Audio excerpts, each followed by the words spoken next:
Hi everybody and welcome back. My name's Alison, the online piano and the online violin tutor. This is my new Learn to Play the Violin book 2, and it is a follow-on from my original violin lessons 1 to 10. They'll be linked directly underneath this video. This book is going to teach you the next stages in your learning, and it is aimed at beginners who have already learned the basics or everything that's in those videos 1 to 10, and you just want to progress on further and properly. It is available to purchase here. There'll be a link just coming up here. I will also put a link directly in the description bar underneath. And like all of my books, this book is 100% downloadable. In other words, it's an ebook. So I printed this out at home using my home printer, and then I just bound it together using my spiral binder. So this book also comes with a songbook too as well. So the 10 pieces in here will contain all of the skills and all the techniques and everything that you will have learned from this book. So if you want to progress on to the next stages in your learning, then grab your copy of the books and let's get going. Okay, right before we start lesson 11, you'll notice that at the very start, you've got recapping from the original lessons 1 to 10. Guys, this is so important to do that. You cannot rush onto this book until you have done everything needed in those video lessons 1 to 10. Remember, the books that I'm writing are a series. They are my series and they are a way that I teach. So you might find it a little bit difficult if you followed somebody else's series and then or someone else's lessons, then you want to come and jump into these as well. So this book is a follow-on from those 1 to 10 videos, and this book isn't really going to work until you've done those. So go and watch those videos, but basically on here at the start is just everything that you need to recap from those videos before you move on. Because further on in this book, moving on into the other lessons, or especially lesson 11 and onwards, I'm going to be assuming you know everything in those original 1 to 10 video lessons. Okay, so lesson 11 is talking about scales: D major, A major, G major, C major, F major, B flat major, G minor and D minor. Wow, that is a lot of scales, isn't it? But these are all the scales that you need to know. You guys want to learn properly and efficiently, so this is going to be the only way you're going to be able to do this. So you can read the information there on the scales. What I'm going to do is play each scale through so you can see me play it and you can watch me play it as well. Just before I do that, I just want to quickly mention on the front here that it says you've got, underneath some of the scales that you've got here, you've got a red S, and sometimes you've got a red B, and that just means stretch. S is for stretch and B is for back. So what that's going to mean for it's basically talking about your second finger, as it said there. And what that's going to mean is, oh, by the way, I've got dots on my violin here. If you want to put the dots on your violin, absolutely go ahead and do that. I do actually recommend that you put dots on your violin, and I actually do recommend that students do that as well, but only put the first and the third finger dot in. I'll link a video underneath, one of my videos, on how to do that. It'll take you about 20 seconds to do it, and it's better than one of those don't fret tapes as well, where you've got lots of unnecessary information on there and lines and all that kind of thing. So stretch, we're talking about the second finger here. So stretch means it's going to be jammed in next to the third finger, as it says, and back means the second finger is going to be jammed in right next to the first finger. Okay, so this is D major scale. Don't worry about the bowing and everything here. We're going to be sorting that out later, and I'm just going to start with a down bow.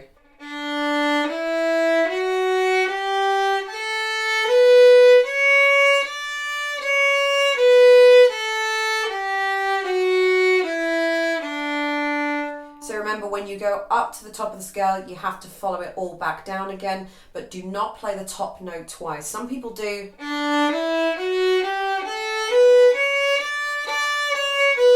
You don't want to play that top note twice, just play the top note once. Straight back down. So with scales, you have to make sure that your fingers are exactly where they need to be. This is the whole point of scales. Scales are not here because it's something that I said that you have to do. Scales are there because they are a very, very, very good discipline on the violin. For example, if you took the dots away, how would you know where to put your fingers? How do I know where to put my fingers when I'm playing all these sorts of things, all these fast pieces at the speed of light? Well, I do, because I've spent 20 years learning and playing scales, and scales will tell me exactly where I need to put my fingers. And if you notice as well on that D major scale, my first fingers were all on the dot, my third fingers were on the blue dot, and my second fingers were stretched where it said it needed to be. Okay, so I'm going to move on to A major.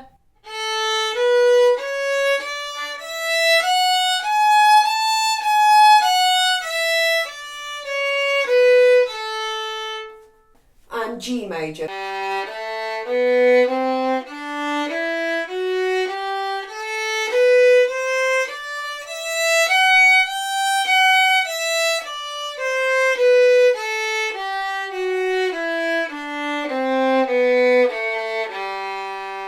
Okay, so what you want to be doing, again, there's some more information on that page, but we're going to move on to scales 4, 5, 6 and 7, C major, F major, A major and B flat major, and you just need to pay attention to where it says B and S on underneath those letters and those notes. It is so important, as I said. If you just ignore them, you'll just be playing random notes anywhere, and it's just going to completely defeat the object.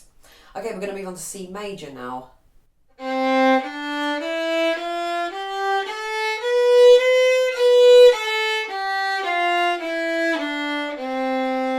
These are about the right speed that you guys need to be aiming for, roughly, as well. Okay, F major.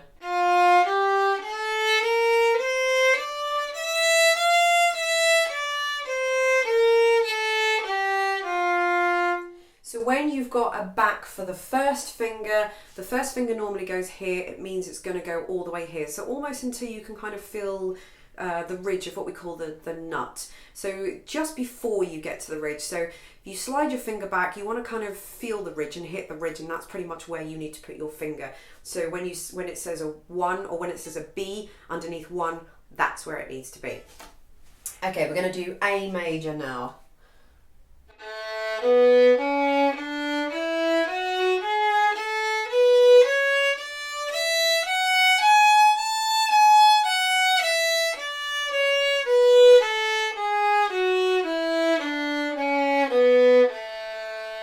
Okay, and you've got S underneath 3s, S underneath finger 3. So for example, you've got a 1 on A for the G string. Obviously that's going to be starting on the G string because you'll never get there, you'll never get high enough.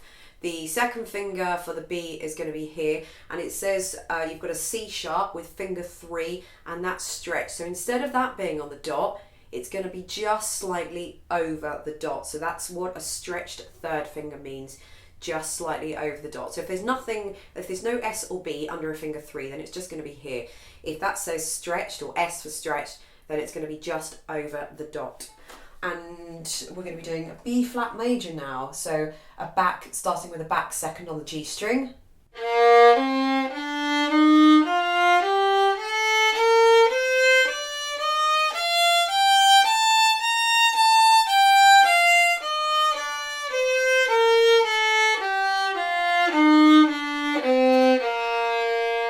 Okay, so now the B flat major one is actually quite a difficult scale just because there are lots of things going on in there. So you're going to start with your second finger back on the G string as it says, then you've got the third finger for the C, then you've got an open D, then you've got a back 1 for an E flat, a back 2, so that's just going to be there, then you've got a normal 3 for the G, that's on the dot, then you've got an open A back 1 on the A string gives you B flat, a back second finger, which is just here, just in front of the second finger dot. Then you've got a normal third finger, and then you've got an E flat with finger 4. So that has to be here. Do not do open E's because it's an E flat. So it has to be the fourth finger jammed right in next door to, same principle, it says back, but jammed in right next door to the third finger. Then we're moving straight over to a back 1 on the E string, a back 2 on the E string for the G, a normal 3, and then again another 4 for B flat, which is jammed in right behind the third finger. Okay, I'm just going to quickly run through the 2 minor scales. These are going to sound a little bit different, but again, just follow what it says.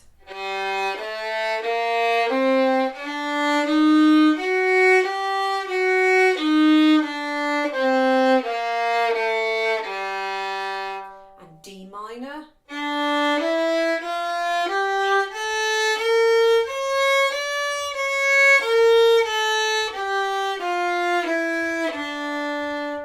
now those two are pretty much exactly the same. They're starting on different strings, but the fingering and everything is exactly the same. So if I just go through D minor, for example, the last one I did, an open D, a 1 on D gives you E, a back second finger, so we're jammed in, a third finger for the G, an open A back 1, and then we've got MG, which on the other page stands for mega gap or massive gap.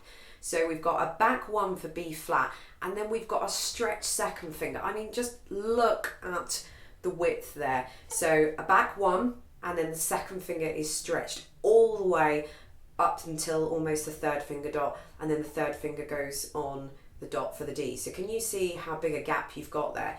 Just think of the notes, just take the notes individually as they happen, but you do have a really big gap to think about on those minor ones. And that's it for lesson 11. I will see you in lesson 12.